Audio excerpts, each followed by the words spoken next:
way of presenting.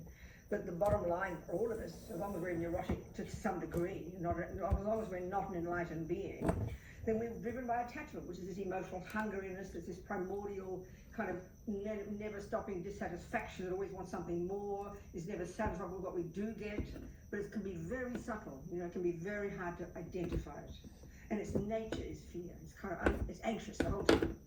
And then the millisecond doesn't get what it wants, especially if you don't notice it, complete freak out, That's the proof that they're rooted in fear, So it seems an odd way to put it. When we think, well, what are we afraid of? And this is where it's very hard to hear, because it's not the analysis we use in our world. I mean, the bottom line for Buddha, the cyclist we use is the most primordial reason behind all of this is analysis of the mind, and what suffering is and what causes it. It's this primordial mistaken conception of our own sense of a self that's separate, concrete, solid, cut off from others, needy, neurotic, delusional. And you say it's such a given that a normal sense of I, so the Buddha says it's the fundamental mistake. It's something we've made up. This is very hard to see. But even as an analysis, it's very important. So the bottom line is we're asserting this sense of an I, and then attached with this main voice. Because the irony of desire, the irony of ego is we're never satisfied. We don't like ourselves. It's kind of a sense of, it's silly to say, but it's really true. There's a sense of I, more and what we get is never enough. Whatever we achieve is not enough. How much food we get is not enough. How much someone tells us they love us is not enough. How thin we get is never enough. How much we change the shape of our nose or our ear or our left testicle, it's never enough. And I'm not joking, I'm joking but not joking. We know this, we're always dissatisfied. And this is the mental suffering of the human world, We call it normal. Well, Buddha says it's called suffering, it's called mental suffering. What do you think? And it's very deep, very primordial, hard to see. So how do you counteract the fear? It's very hard. So the thing is, fear is also energy reaction, which is so subtle. It just we're not noticing it most of the time. This is very strong, The only time we notice attachment, this is really true. The only time we really notice the attachment from moment to moment, this is very strong, is when it doesn't get what it wants. This is really clear, And this can be in our terrible sadness when your husband dies, for example, and your beloved dies. This is not just because we're suffering because of attachment, we have to point it out. It's actually cruel in a sense, because when we hear about suffering, we just try to find something that's out there that causes us to suffer, that is our fault. We get it on our fault somehow. We get it on our creativity. Let's go back to the for example, the other that feels like revelation. We can see that the main cause of our suffering is inside us. This is revelation.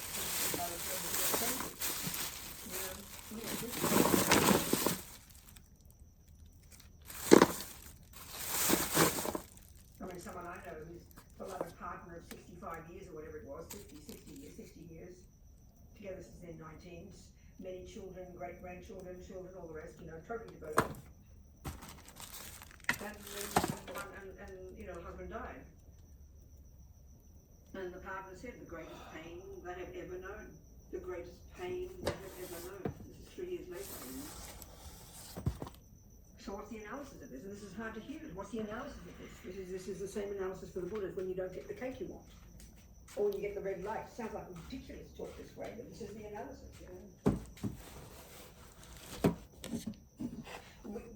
But the trouble is we hear it as blame. Oh, you mean it's my fault, is it? Oh, I see.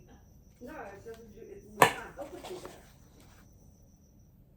But that's the analysis. If we were a bodhisattva, if this person I'm talking about was a bodhisattva, and this person has gone beyond delusions, with their children, great-grandchildren, and beloved husband for 60 years, they would, they wouldn't do what we would call suffer. It's hard to see. Just let's talk about this for a minute. What does it mean, suffer? What does it mean, suffer? It's a huge word, Well, forget even the subtle levels of suffering the Buddha talks about. Subtle levels, forget the grosser level even. This is already a revelation to us. Basically, when we lose our beloved, when we lose our broken cup, or we don't get that coffee where you want it, all the levels and levels and levels of attachment, not to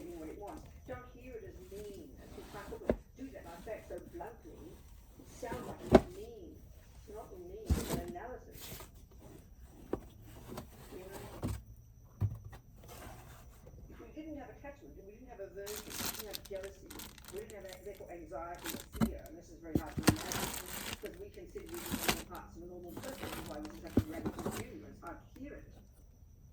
If we were beyond those, if we realised this, and God wrote a teacher word, Arya Bodhisattva, a highly evolved person, you could easily have partners and children and great-grandchildren and the rest. You wouldn't have to walk around like a saint.